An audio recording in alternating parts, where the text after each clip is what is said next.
اگلا سوال ہے، نبی صلی اللہ علیہ وآلہ وسلم نے قبروں پر ٹہنیاں لگائی تھیں، تو کیا ہم قبر پر پھول ڈال سکتے ہیں؟ یہ اسی طریقے سے کہ حجر اسود ہے تو ہم بزرگوں کی چوکھٹ کو چوم سکتے ہیں، قبروں پہ ٹہنی ضرور لگائیں آپ، پھول ڈالنے کی کوئی اصل نہیں ہے، کیونکہ نبی صلی اللہ علیہ وآلہ وسلم کے بارے میں بخاری مسلم میں آتا ہے، ایک سفر میں آپ دو قبروں کے پاس رک کے فرمایا ان دو قبر والوں کو عذاب ہو رہا ہے، ایک پیشاب کے چھینٹوں سے نہیں بچتا تھا، دوسرا چغلی کھاتا تھا۔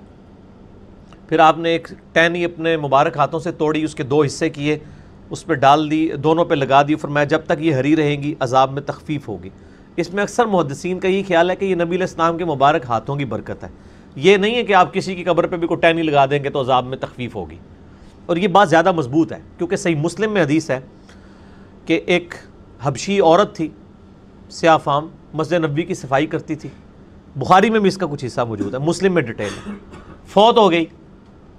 صحابہ کرام نے راتوں رات جنازہ پڑھ کے دفنا دیا، 2-3 دن گزرے، آپ صلی اللہ علیہ وآلہ وسلم نے فرمایا وہ عورت نظر نہیں آ رہی جو مسجد کی صفائی کرتی تھی، کہ یا رسول اللہ فوت ہو گئی تھی، ہم نے آپ کے آرام میں اس کو خلل سمجھتے ہوئے آپ کو نہیں بتایا، تو آپ نے فرمایا کہ مجھے بتانا تھا، چلو مجھے اب اس کی قبر پہ لے جاؤ۔ آپ قبر پہ گئے، جا کے جنازہ پڑھا، اس کے بعد آپ صلی اللہ علیہ وآلہ وسلم کے صحیح مسلم کے الفاظ ہیں کہ یہ قبریں اندھیروں میں ڈوبی پڑی تھیں، میرے جنازہ پڑھنے کی برکت سے اللہ نے ان کو نور سے بھر دیا ہے۔ اب یہ بڑا سبحان اللہ بھی ہے اور استغفر اللہ بھی پڑھیں کہ وہ قبریں بریلوی دیوبندی والے حدیثوں کی نہیں تھی اور کافروں کی بھی نہیں تھی، کیونکہ کافر کو تو نفع پہنچ ہی نہیں سکتا، جو شرک پہ مرا ہے اس کو نبی کی دعا سے تو نہیں ہوگا، وہ تو قرآن میں سورہ التوبہ میں باقی جگہوں میں بھی آیا کہ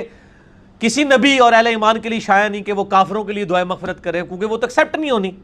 اور سورہ توبہ میں ہے کہ منافقین کے لیے آپ 70 دفعہ بھی دعا کریں اللہ نہیں قبول کرے گا۔ یہ سبحان اللہ تو آپ نے پڑھ لیا، یعنی وہ مسلمانوں کی قبریں تھیں اور نبی علیہ السلام کے مبارک زمانے کے مسلمان تھے، یعنی اصحاب تھے،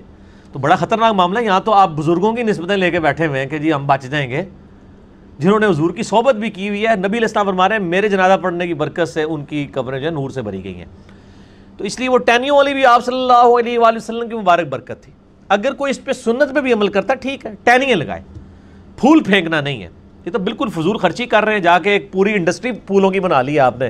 وہ خریدتے ہیں اور پھر ہر شب رات کے اوپر ریڑیاں لگی ہوئی ہوتی ہیں، عید کی راتوں میں ریڑیاں لگی ہوئی ہوتی ہیں،